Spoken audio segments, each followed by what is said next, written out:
Praise the Lord everyone. सबको जय मसीह की। आइए मैं आप सभी के लिए उस सामर्थ से भरे और उस पवित्र वचन को पढ़ती हूँ जो वचन हमें परमेश्वर के दास अपोस्टल अंकुर यूसुफ नरूला जी द्वारा और परमेश्वर की दासी पास्टर सोनिया यूसुफ नरूला जी द्वारा दिया जाता है।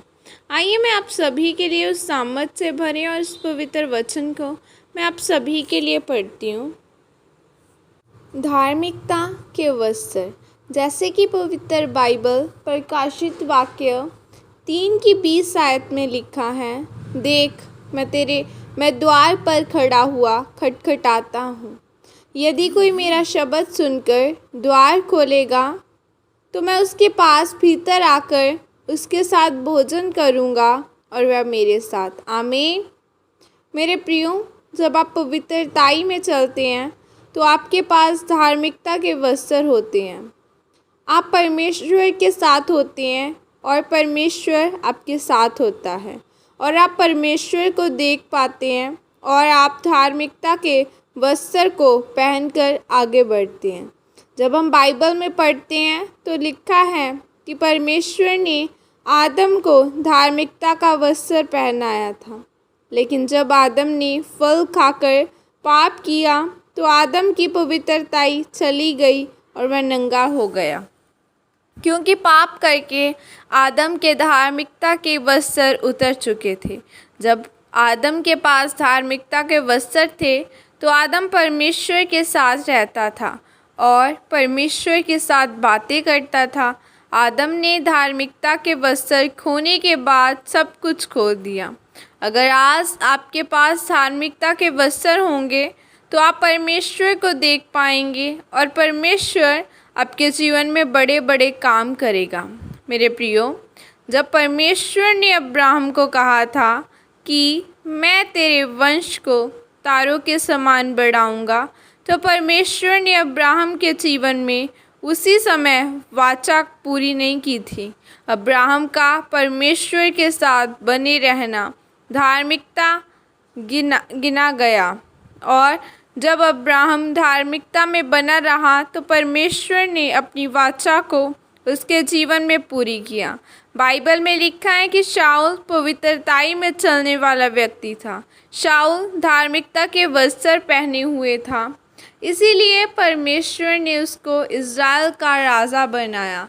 लेकिन जब शाऊल ने पाप करके धार्मिकता के वस्त्र को खो दिया तो फिर परमेश्वर का आत्मा शाऊल पर से उठ गया और शाऊल ने अपनी आशीषों को खो दिया। मेरे प्रियो, आप पवित्रताई के बिना धार्मिकता के वस्त्रों को नहीं पा सकते और जब आप अपने पास धार्मिकता के वस्त्र नहीं आपके पास धार्मिकता के वस्त्र नहीं हैं, तब तक आप परमेश्वर में आगे नहीं बढ़ पाते और ना ही परमेश्वर को देख पाते हैं और ना आप अपने जीवन में परमेश्वर की उपस्थिति को महसूस कर पाते हैं। लेकिन जब आपके पास धार्मिकता के वस्त्र नहीं होते तो शैतान आपके जीवन में काम करता है और आप एक सफल व्यक्ति नहीं बन पाते और अपने जीवन में निराशा का सामना करते हैं। मेरे प्रियो, जब धार्मिकता के वस्त्र आपके पास होंगे तो परमेश्वर आपके जीवन में अपने कामों को पूरी करेगा और आपको अपनी आशीषों से भरेगा। इसीलिए अगर आप धार्मिकता के वस्त्रों को पहनना चाहते हैं तो आपको परमेश्वर के साथ अपना संबंध पवित्र बनाना होगा, फिर आप परमेश्वर के राज्य में प्रवेश कर पाएंगे। प्रभु यीशु मसीह के सामर्थ्य नाम में मांगती हूँ, आमीन। यह अंगीकार आपकी तरफ से किया जाए।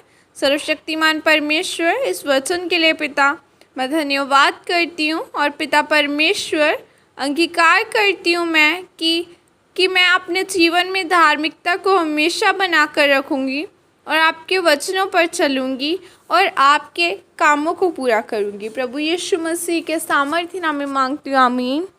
हालेलुया। परमेश्वर ने हमें याजक होने के लिए चुना है। पुराने नियम में हारून को परमेश्वर ने महायाजक बनाया था और लोगों को परमेश्वर ने खुद उसे काम दिया था कि सिर्फ वही अंदर जाता था और लोगों के लिए भेंटों को चढ़ाता था। लेकिन आज प्रभु यीशु मसीह हमारा महायाजक है और हम याजक है। परमेश्वर ने हर जन को सुसमाचार सुनाने के लिए चुना है, तो सुसमाचार सुनाए। God bless you all. खुदा आप सबको छुए। God bless you.